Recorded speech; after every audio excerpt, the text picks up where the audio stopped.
I'm Dave. And I'm Carl. And this is Beast Made Reviews.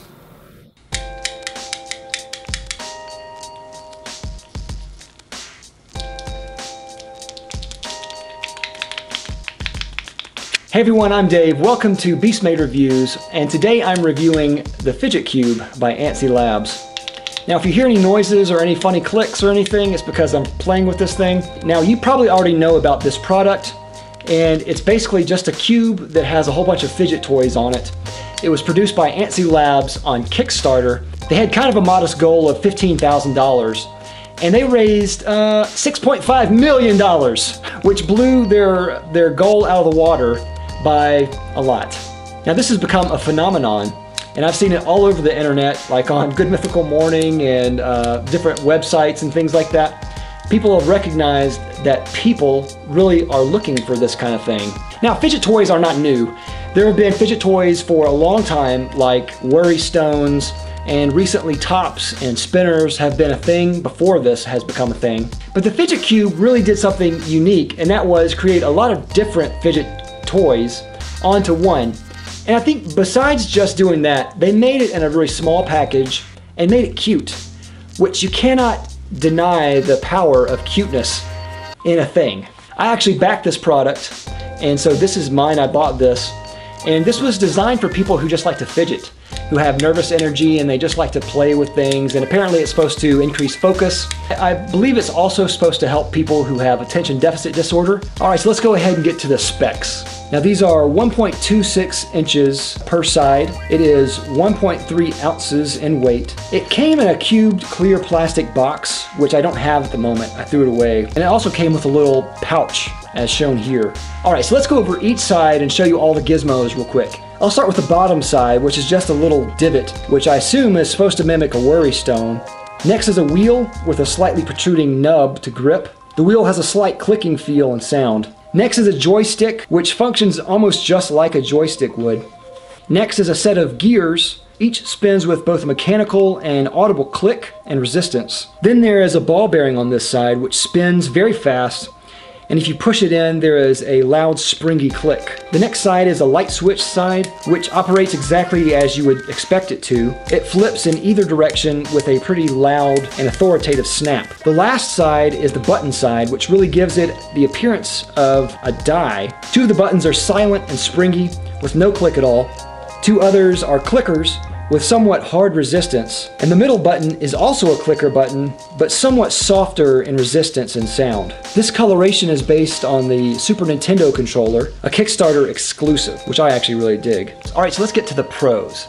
Now I think the first pro is very obvious in that this is cute, as I said. It's designed really well, and it makes you realize just how many things you fidget with on a daily basis. Maybe it's a pen, maybe it is something like this, I don't know what it is. And having all the toys in one is a brilliant idea. The weight I think is really good. It feels solid in hand. Sorry about the clicks. I think overall the execution of the actual product is really nice.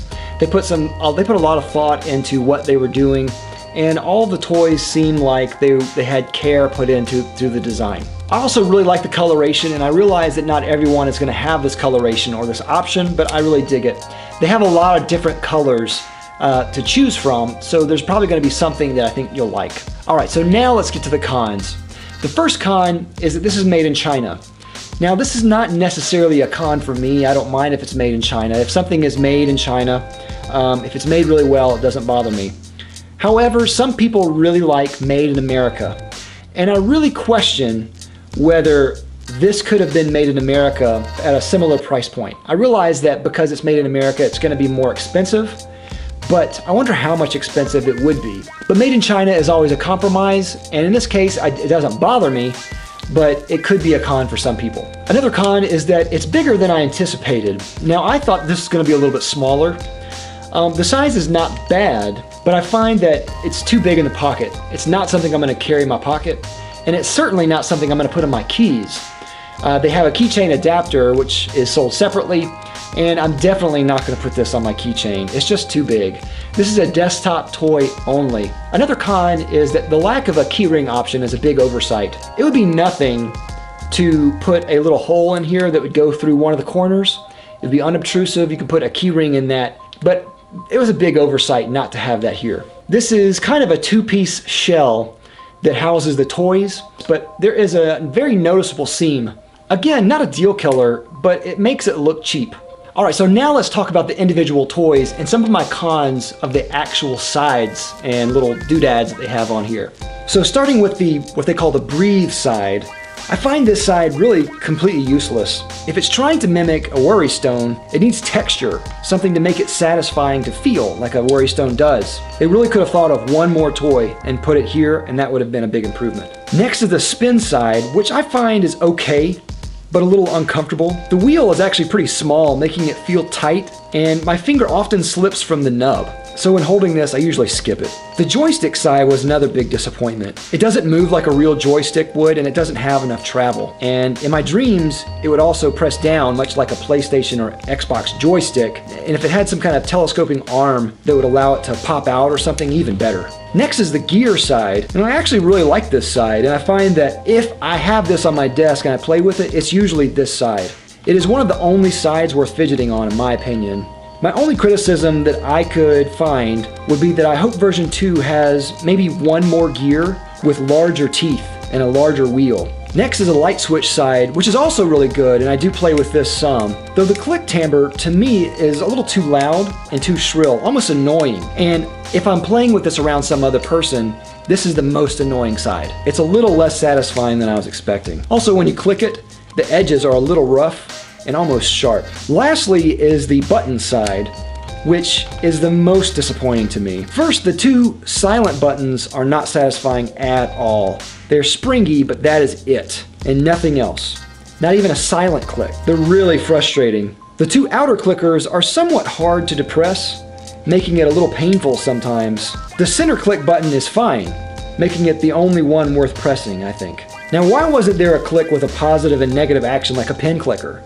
It seems like this really needed that. As it stands, I would much rather prefer an actual pen, a clicky pen, to this. And why wasn't there a spinner option? With the spinner craze out there, it seems like this is begging to have a function that allows us to spin a little bit. All right, so let's talk about value. Now, Kickstarter had this starting at $15, which I believe is what I backed it for as one of the early adopters. The retail value for this is $25, which is still a good value, not nearly as good as $15. $15 is like, I'll just take it and I don't even know if it's good or not. In summary, it's not that this is a bad product. It just didn't live up to my expectations. And that was the biggest disappointment about this. Now, I'm a self-proclaimed fidgeter, and I found that once I received this, I tried to play with it for about a week or two, and then ultimately I just kept it on my desk and didn't play with it anymore. It just sat there. To me, it was ultimately not satisfying and sometimes frustrating to play with this, which is the exact opposite of what you want for a fidget toy. The price is not bad, and I think that if you are a fidgeter and you really like the design, you really like what you see here, and you think that you would play with this a lot, I think it would be something for you. I think there's something in here for somebody, maybe a lot of people, but just not for me. I really think this needs a design update to fix some of the features on there that are frustrating. I don't think I'm alone in here. I think there are probably some unspoken people out there that really didn't love the idea once they received it. So I really hope that Antsy Labs sees this and corrects them in the future. I really wanted to recommend this to you, but in all honesty, I can't. To me, this toy is just sitting on my counter, just collecting dust while I use other things to satisfy my fidgeting needs. But sadly, I'm doing it all in less cute ways, because this is cute. Thanks for watching this video. Don't forget to like, comment, and subscribe on your way out. I'm Dave. I'll see you next time. Bye.